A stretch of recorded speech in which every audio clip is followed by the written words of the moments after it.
Okay, so a few weeks ago, I was scrolling through my own comments, and I noticed something. 5 or 6 people in 1 week telling me almost the exact same story. Their Facebook or Instagram account got locked, money got pulled from their card, and when they went looking for an actual human to talk to, nothing. No phone number, no email, just a wall. So I started digging into it properly, and what I found is worse than I expected. Here's the setup. In case it hasn't happened to you yet, you wake up, open your phone, and your account's gone. Locked. Maybe it's your personal page. Maybe it's the small business page you've spent years building.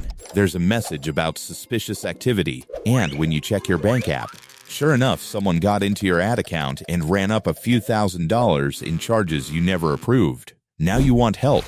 A phone number, an email, a chat button, anything, and you find out fast there isn't one. Not unless you pay for it. That's the part that actually gets me. Meta will connect you with a real human, but only if you're subscribed to Meta Verified. And I want to get the numbers right here, because a lot of videos on this topic get them wrong. Right now, it's $11.99 a month if you sign up on the web, $14.99 if you do it through the app. That gap exists because Meta's absorbing the App Store's cut, not because mobile users get anything extra. And that's just the bottom tier. The latter goes up to $49.99, then $149.99, and all the way to $499, $99 a month at the top. So sit with that for a second. You're being asked to pay a monthly subscription just to reach customer support for a security failure that happened on Meta's own platform. And this isn't just me being cynical about it. In June of this year, Meta's own oversight board, the group Meta itself, set up to review account and content decisions, published a report saying account bans lack real due process. No clear explanation when it happens, no straightforward way to appeal. TechCrunch followed up on that story and said the complaints kept pouring in, specifically from people who were already paying for Meta Verified and still weren't getting the support they were promised. One person said a Meta agent ended the chat the moment they mentioned GDPR. So this isn't a rare glitch, it's a documented pattern, and it's being flagged by Meta's own oversight process, not just outside critics. Here's something almost nobody's covered yet, because it's brand new. Back in May, Meta rolled out a whole extra layer of consumer subscriptions under a new Meta One label, Instagram Plus and Facebook Plus. $3.99 a month each, WhatsApp Plus $2.99. Then there's Meta One Essential at $14.99 and Meta One Advanced at $49.99, which basically buys you better placement in people's feeds and higher search visibility. So now, stacked on top of the ad-free subscription and Meta Verified, there's a third layer of paid tiers. It's not one paywall anymore, it's 3, running at the same time. Speaking of the ad-free option in Europe, it runs about $9.99 on web and $12.99 on mobile, and a privacy group called Noib has already filed a complaint over it, arguing that pay us or we track you doesn't actually count as freely given consent under ULaw. That fight is still working its way through the system. And look, I want to be fair about this too, because it's not like Meta Verified does literally nothing. The higher tiers do come with real impersonation monitoring and, at least on paper, faster ticket routing. If your account genuinely gets cloned or your identity's stolen, that's not nothing. My problem isn't that the feature exists. It's that basic account safety, the kind of thing that should just be part of using the platform, got turned into a premium add-on instead. Now let's talk about small businesses. Because honestly, this is where it gets painful. If you run ads for a local business, you've linked a card and set a daily budget, but buried in Meta's commercial terms is a clause that lets them push past that daily cap if there's a sudden traffic spike. So if someone breaks into your business account and starts running spam ads, your card can get hit multiple times before your usual billing date even arrives, sometimes maxing out your available credit in a matter of hours. And when business owners try to dispute it, what do they get? Automated replies saying the activity matches known patterns. Meanwhile, the charges keep posting to the card. Let's actually run the numbers on what this costs a normal household, because I don't want to just throw out a scary figure without showing my work. Say 2 people in one family both subscribe to Meta Verified across Facebook and Instagram through the mobile app at $14.99 each. That's roughly $60 a month combined, which comes out to about $720 a year. Not quite the $1,000 a year figure floating around in some other videos on this topic. Those numbers were built on the wrong monthly price. But $720 a year just to keep a badge and get a slightly better shot at real support is still real money for something that used to cost nothing.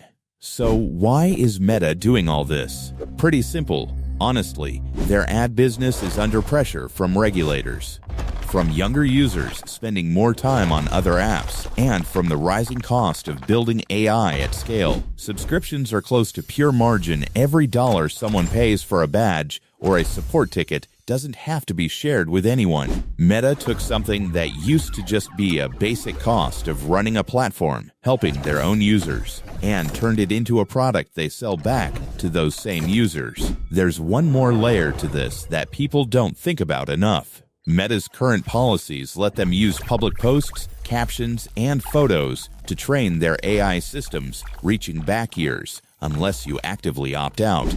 And in a lot of regions, opting out means filling out a multi-page form explaining exactly why you object, which can then just get rejected with no real explanation. So the platform isn't only charging you to protect your account, it's also treating everything you've ever posted as free training material, while making it deliberately annoying to say no. Okay, that's the problem. Here's what you can actually do about it, and this is the part most videos on this topic skip entirely. First, know the actual laws protecting you here. The Restore Online Shoppers Confidence Act, ROSCA, is federal law and it's still fully in force. It's illegal for a company to charge you for a recurring subscription without clearly disclosing the terms up front and giving you an easy way out. There was a newer rule, the 50C's click to cancel rule, that would have strengthened this even further. It got finalized in 2024, but a federal appeals court struck it down in 2025 over a procedural technicality,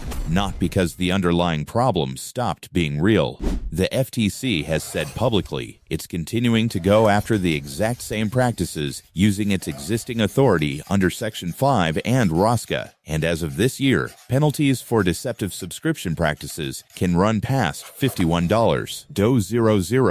per violation. So don't let anyone tell you there's no law here. There is. It's just being enforced through a slightly different door than people expect. On the state side, California's automatic renewal law, along with similar laws in New York, Oregon, and Virginia, requires an easy online cancellation path. No forced phone calls, no maze of "are you sure" screens designed to wear you down. Second, protect your money directly. Set up a virtual card through your bank or a service built for this, and put a hard spending cap on it before linking it to any Meta subscription or ad account. If Meta ever tries to charge past that cap, the card just declines the transaction before it touches your real account at all. Third, if a human at Meta won't help you, go over their head.